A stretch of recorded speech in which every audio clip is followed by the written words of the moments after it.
All right, so let's jump into this deep dive. We're looking at LLMs today, something I know you all are really interested in. And we've got this research paper, Retrieval Augmented Generation for Large Language Models, a survey, and we are going to unpack it together. Sounds good. It's kind of like, even the smartest student needs a little help sometimes, right? They might need help finding the right book in the library. That's what we're talking about today. Yeah, I like that analogy. So this paper really gets into, some of the challenges that LLMs face. Like these models are incredible at spotting patterns, right? I mean, they're trained on mountains of data, but sometimes that can lead to a few quirks. Quirks. Okay, like what? Well, one of them is this thing called hallucination. Hallucination. Now, hold on. When I hear hallucination, I'm thinking like robots seeing things. Right, right. No, not quite like that. Sure. At least not yet. But in the world of LLMs, hallucination is when the model generates information that, on the surface, it sounds totally plausible, Okay. but it's actually wrong. And this is especially problematic when you're dealing with rapidly changing information, something I know is really important to you. Yeah, definitely. No one wants to get caught with outdated info. Which, speaking of, how does an LLM's ability to stay current play into all of this? You're right on the money. So outdated knowledge, that's another big limitation we see with LLMs. So it's like that friend, right? Still quoting something from like 2021 as if it's breaking news. Exactly. Even with all that data, LLMs can sometimes get stuck in a bit of a time warp. Okay, so our LLM super student might be giving us last year's headlines, not exactly the reliable source we were hoping for. So that brings us to RAG, or Retrieval Augmented Generation, which I have to admit sounds a little intimidating. Can you break it down for us? What is it and how does it help? Sure, RAG is like, imagine giving that LLM a superpower. Or, even better, a really, really good librarian. Ooh, I like that. It's about giving the model access to the absolute best information right when it needs it. So instead of our LLM being stuck with outdated information, our RAG sweeps in with the latest and greatest. Exactly. Okay, I can see why that's important. So how does RAG actually work? Is it as simple as it sounds? Well, the paper talks about this thing called naive RAG, which is kind of the most basic form of it, and it breaks down into three main steps. Okay. So first you have what's called indexing. Yeah, think of it like organizing an entire library, right? We're talking articles, databases, even lines of code. Everything is categorized and ready to go, like the world's most efficient search engine. Got it. So we're not just throwing a jumbled mess of information at the LLM, we're giving it some structure. Exactly. Okay, so what's next? All right, so after indexing comes retrieval. So this is where it gets really interesting. When the LLM encounters a question, our guy uses its indexing power to fetch the absolute most relevant chunks of information. Okay, so it's all about providing those really targeted pieces of info. Yes. No information overload here. I like it. Quality over quantity, giving us just what we need right when we need it. But how does the LLM actually use this information? That's where generation comes in, right? You got it. With those targeted chunks of information, the LLM can then generate a response that's not only accurate, but also relevant.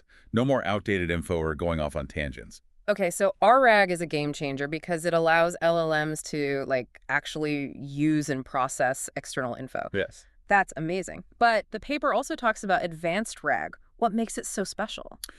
So remember how we were saying RAG is like having a librarian? Yeah. Well, imagine that librarian having even more tools and tricks to find you the absolute best resources for your specific needs. Ooh, okay, so this is where things get really interesting. Tell me more. So with advanced RAG, it's all about refining that search process, making it even smarter. One of the ways it does that is through something called, multi-query expansion. Multi-query extension. Okay, that sounds kind of complicated. It's not as bad as it sounds. Let's say you're researching something complex, like, I don't know, the impact of AI on the job market. Now, instead of just searching AI and jobs, advanced RAG might also try things like automation and employment, or even future of work in artificial intelligence, just to cover all the bases. So it's like brainstorming different ways to ask the same question. I do that all the time when I'm trying to find a specific recipe online. Exactly. You got it. I knew there was a reason I did that. So what other tricks does advanced RAG have up its sleeve? Well, another really cool technique is subquery breakdown. And this is where, especially for those who like things to be nice and structured. Like me. Yes, exactly. This is going to be really helpful because sometimes you get equipment that's really complex, and you need to break it down into smaller, more manageable chunks, right? And that's what query breakdown does. Right. It helps prevent that feeling of information overload by making sure the LLM is working with, digestible pieces of information. Okay, so instead of getting hit with a wall of text, the LLM receives targeted responses to these smaller, more specific queries. Got it. Now, the paper also mentioned something called metadata magic, and that really piqued my curiosity. Oh, yes. What exactly is metadata, and how does RG use it? So metadata is basically data about data. Remember how we were talking about indexing being like organizing a library? Well, metadata is like all those little tags, labels, and descriptions that I hope you find exactly what you're looking for. It's like, for example, when you're searching for articles online, and you can filter by publication date or by keywords. You're right, right. That's metadata in action. So advanced RAG uses similar techniques to make sure the LLM is always working with the freshest, most relevant information. Got it. Hmm. So it's like having a personal assistant who knows exactly which books to pull off the shelves, no more wasting time with outdated or irrelevant stuff. This advanced RAG is really something else, but wait, there's more, isn't it? The paper also mentioned modular RAG. What's that all about? You're on a roll. Yes, there's always more to uncover. So modular RAG is all about giving LLMs even more flexibility and adaptability. Think of it like having a whole toolbox of different RAG components that you can mix and match depending on the task at hand. Interesting. It's not just a one-size-fits-all approach. So it's all about customization. I love it. Can you give me an example of how this might work in practice? Sure. Imagine, for instance, you're working on a creative writing project and need some inspiration. Now, instead of always searching those external databases, Modulary might actually tap into the LLM's own ability to generate context, drawing from its vast internal knowledge to spark those creative juices. Oh, wow. So the LLM can become its own internal idea generator. That's pretty amazing. I'm starting to see why researchers are so excited about the potential of RA. So far, we've mainly talked about it in the context of, like, answering questions, but the paper hints that it can do so much more. What other applications are we looking at? You're right, the possibilities are really quite vast. One area with incredible potential is what's called information extraction. Imagine being able to automatically pull out those key facts and insights from long, dense documents. Okay, yeah. No more endless scrolling and highlighting. That would be a game changer, especially for someone like me who loves to learn but also values efficiency. What else can RAG do? Another exciting area is dialogue generation.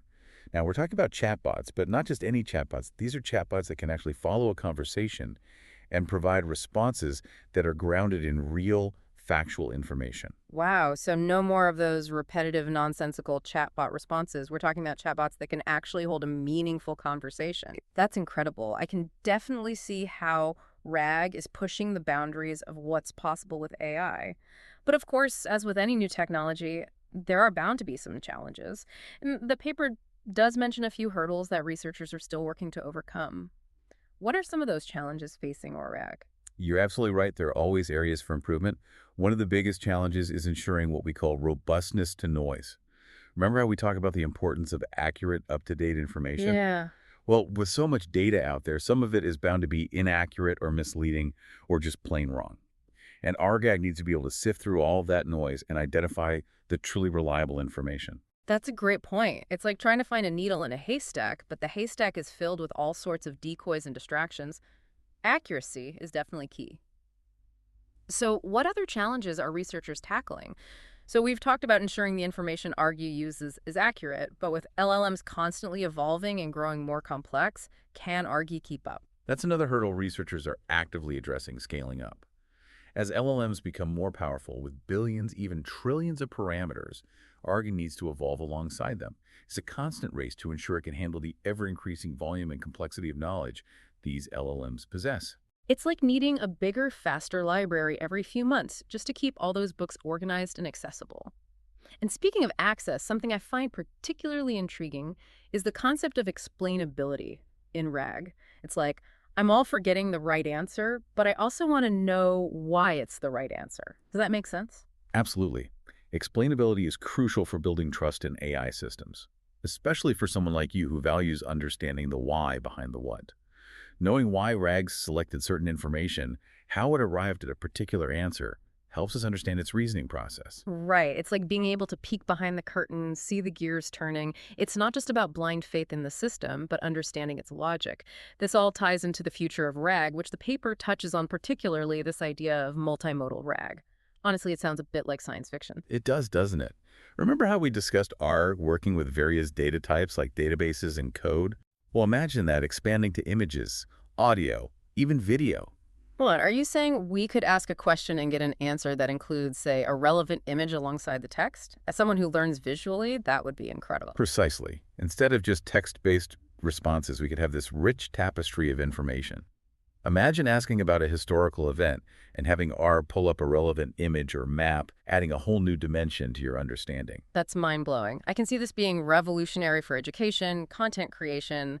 The possibilities are endless. We've covered a lot of ground today, from the nuts and bolts of how R works to its potential impact on the future. Any final thoughts before we wrap up? I think the biggest takeaway is that RAG is more than just a technical advancement. It represents a fundamental shift in how we think about AI and its ability to learn and interact with information. It's like we're at the very beginning of a new era of information access and understanding. RAG is empowering AI to not only retrieve information, but to truly comprehend and utilize it in a way that's meaningful and beneficial to us. Exactly. And it's a rapidly evolving field. Who knows what new breakthroughs and applications are just around the corner? That's the most exciting part. Well, that's a wrap on today's deep dive into the world of RAG. We hope you've enjoyed this journey into the future of information access and learned something new along the way. Until next time, keep exploring, keep learning, and keep those questions coming.